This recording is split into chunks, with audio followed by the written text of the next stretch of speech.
Everyone, कैसे आप सब? आई होप आप सब बहुत अच्छे होंगे। वेलकम टू आपके अपने चैनल केसीएल एकेडमी में, कृष्णा कॉमर्स लर्निंग एकेडमी। तो आज का हमारा टॉपिक है डेप्रिसिएशन। डेप्रिसिएशन क्या होता है? डेप्रिसिएशन का मतलब होता है reduction the value of assets. किसके कारण हो सकता है? ड्यू टू वियर और टियर।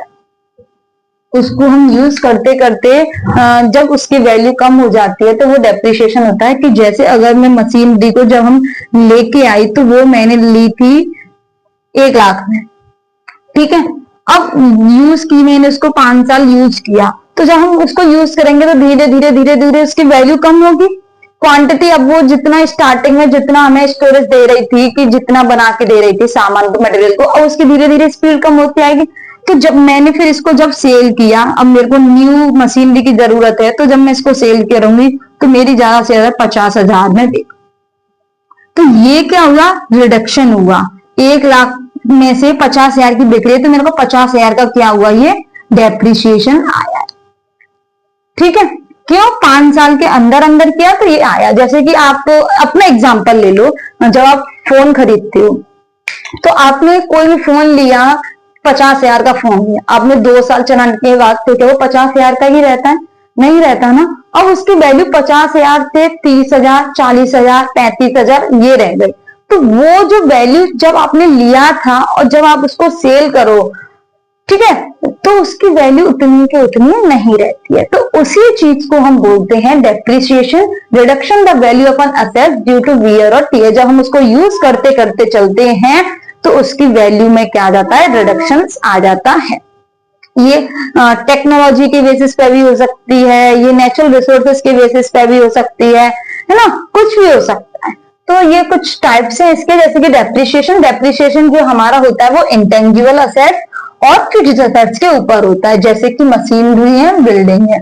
सेकंड है डेप्रिसिएशन। डेप्रिसिएशन का मतलब होता है नेचुरल रिसोर्सेज का होना, जैसे माइंस है, आयरन ओर्स है, ऑयल वेल है, जैसे कि उसका कुआं है और उसमें से निकालते जाओगे तो धीरे धीरे उसकी नेचुरल रिसोर्सेज है भाई, कितना यूज कर लोगे तो धीरे धीरे उसका कम होगा ना, तो वही रिडक्शन हुआ उसकी वैल्यू में। वो हमारा क्वांटिटी भी हो सकती है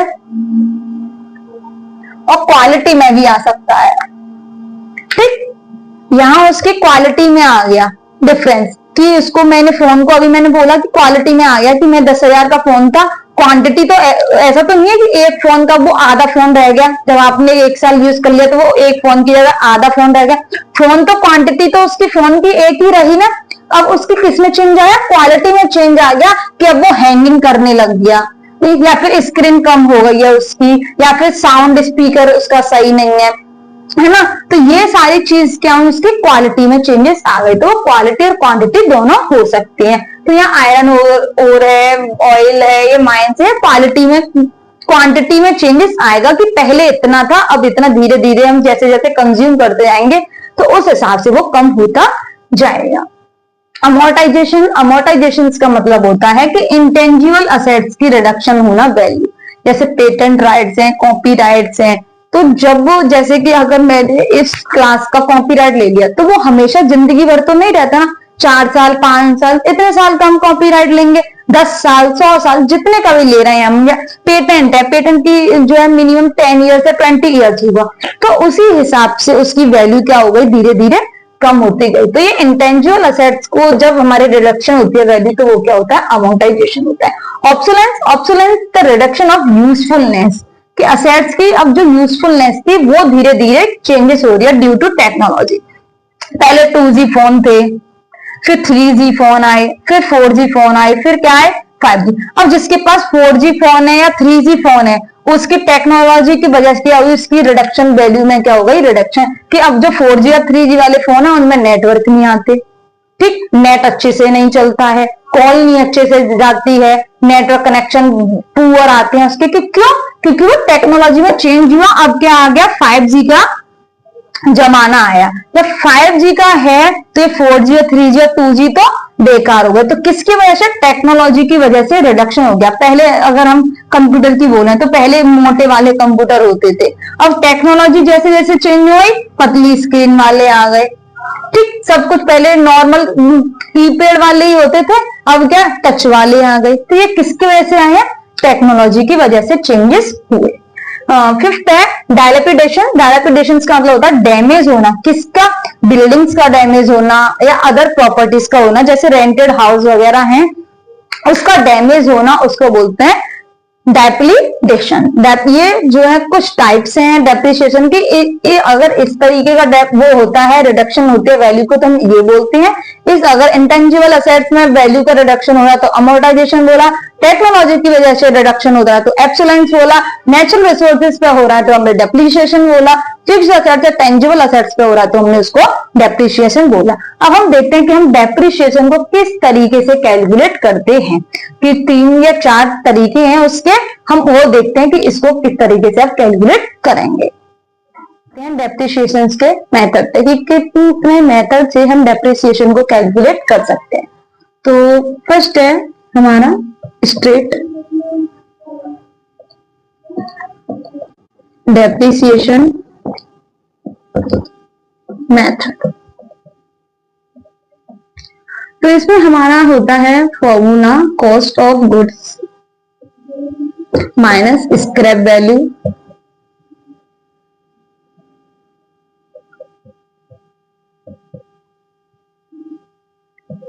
डिवाइडेड बाई ईयर्स, जो भी एक्सपेक्टेड ईयर्स होते हैं। स्क्रैप वैल्यू का मतलब है कि जो हमारे पास मटेरियल बचा है उसकी क्या वैल्यू रह गई है, उसको स्क्रैप वैल्यू बोला। जैसे कि अगर मेरे पास मशीनरी की वैल्यू थी 30,000 और मेरे पास उसको यूज करने के बाद उसकी वैल्यू बची है, अगर मैं उसको रीशोल्ड कर रही हूँ तो उसकी वैल्यू बची है मेरे पास 3,000 रुपीज और एक्सपेक्टेड ईयर मानो 5 है, तो मेरे पास वैल्यू कितनी बची है? 27,000। 5 ईयर्स एक्सपेक्टेड ईयर्स हैं, तो 5 ईयर्स का जब हम 27,000 में डिवाइड करेंगे तो कितना निकल के आएगा? 5400। क्या निकल के आया? डेप्रिसिएशन निकल के आया। ये 5400 डेप्रिसिएशन हम पर ईयर के हिसाब से निकल के आएगा। तो ये हमारा स्ट्रेट डेप्रिसिएशन मेथड। सेकंड है हमारा डिक्लाइनिंग, या बोल सकते हैं हम इसको written down value method.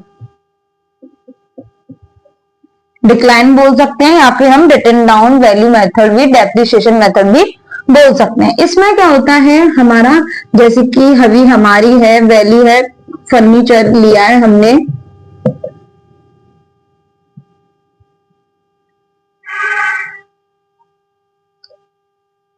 10,000 rupees का। ठीक, तो उसके ऊपर फर्स्ट ईयर में जो है डेप्रिसिएशन लगा 10%। तो 10% डेप्रिसिएशन कितना हुआ? 1,000। तो अभी हमारे पास कितना बचा? 9,000 रुपीज बचा। तो सेकेंड ईयर में फिर से हम 10% लगाएंगे तो इसका 10% हुआ 900। अब हमारा बचा 8,100। थर्ड ईयर में हमारा डेप्रिसिएशन 10% फिर से है, तो इसका 10% हुआ 1810।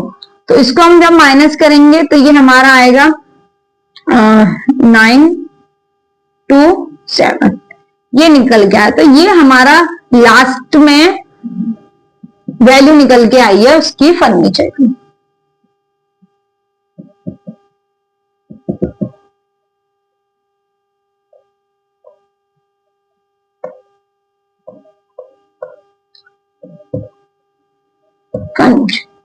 तो ये हमारा डिक्लाइनिंग मेथड कि जैसे जैसे वैल्यू घटती आएगी उसी पे हम डेप्रिसिएशन लगाते जाएंगे। पहले वाले में हमारा कोई डिक्लाइन नहीं था, हमने एक बार में निकाल लिया कि हमारा अगर 5400 अभी मैंने निकाला था तो वो है, तो वो ही हम हर साल उसी को कैलकुलेट करते चलेंगे कि इतना इसका डेप्रिसिएशन होगा।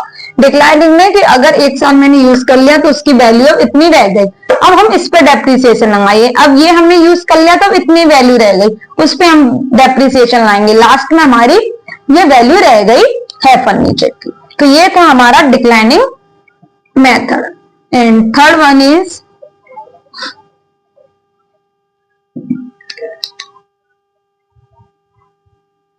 Unit production based depreciation method.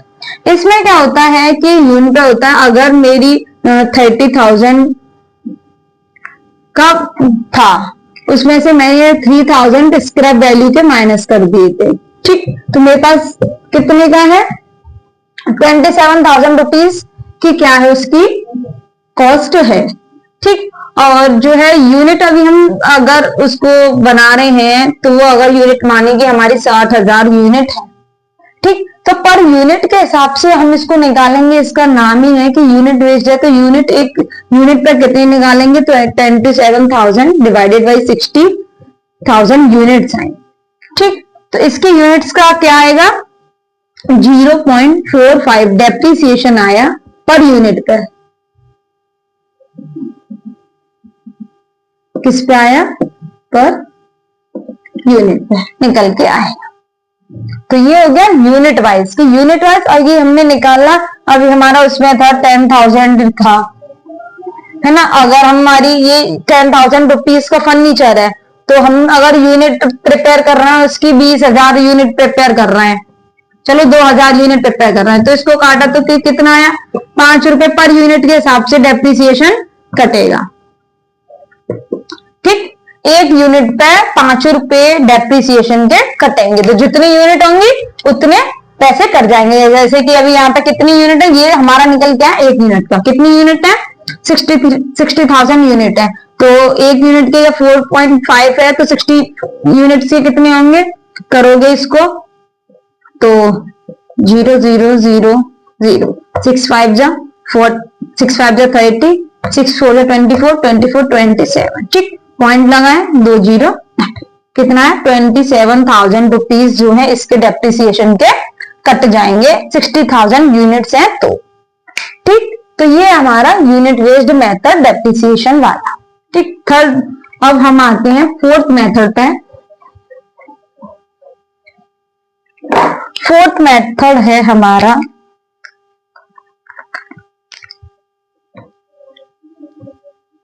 Some of digit of the digit of the year depreciation method. कि जैसे कि 5 साल बोला था मैंने, 5 ईयर एक्सपेक्टेड ईयर मान रहे हैं, तो 5 ईयर को इनको जब सम बोला है तो इनका सम करना है। 5 4 3 2 1, कितना हुआ, 5 4 9 9 और 3 12 12 14 15 हो गया, ठीक। इसका सम कितना हो गया, 15 हो गया। अब हमें निकालना है फर्स्ट ईयर का, second, third, fourth, fifth year का।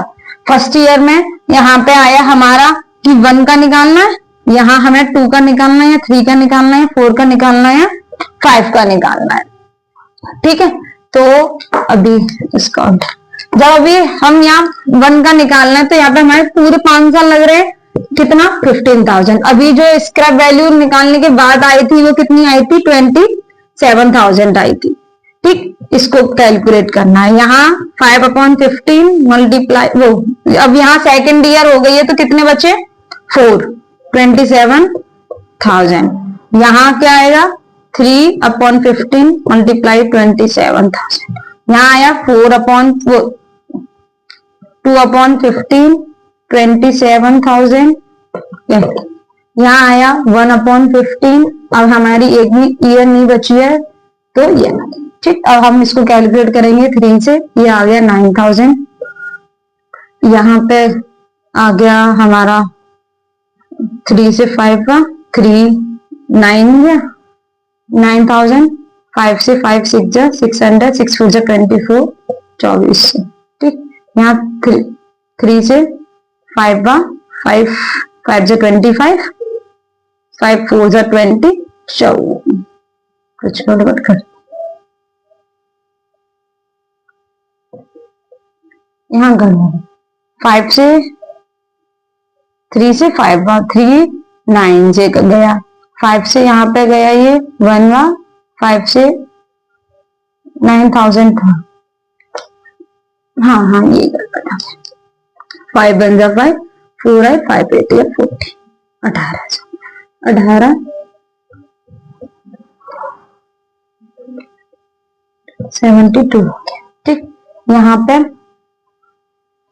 5 से गया ये, अभी 15 से ये काटा था, 15 से इसको काटेंगे, 18 से आया, 18 से 3600 आएगा। ठीक, यहाँ पे 15 से 18 बार कटा। तो फर्स्ट ईयर का डेप्रिसिएशन ये, सेकंड का, थर्ड का, फोर्थ का, फिफ्थ का, ये ईयर वाइज डेप्रिसिएशन इसका निकल के आया।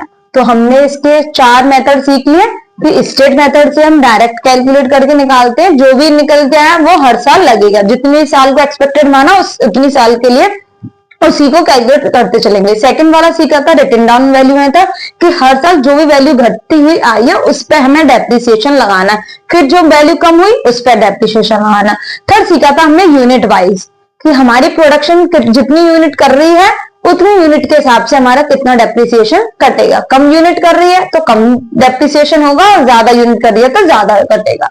उसके बाद था फोर्थ है सम ऑफ डिजिट, कि जितनी ईयर्स का सम है उसके बेसिस पे किस तरीके से करते हैं, तो उसके ईयर पे जितनी ईयर्स है उनका सम कराएंगे, फिर इस तरीके से हर ईयर्स का निकालते हुए चलेंगे। तो ये हमने सीखा कि डेप्रिसिएशन किस तरीके से कैलकुलेशन करते हैं। आई होप आप लोगों को समझ में आया होगा। Thank you class. और ज्यादा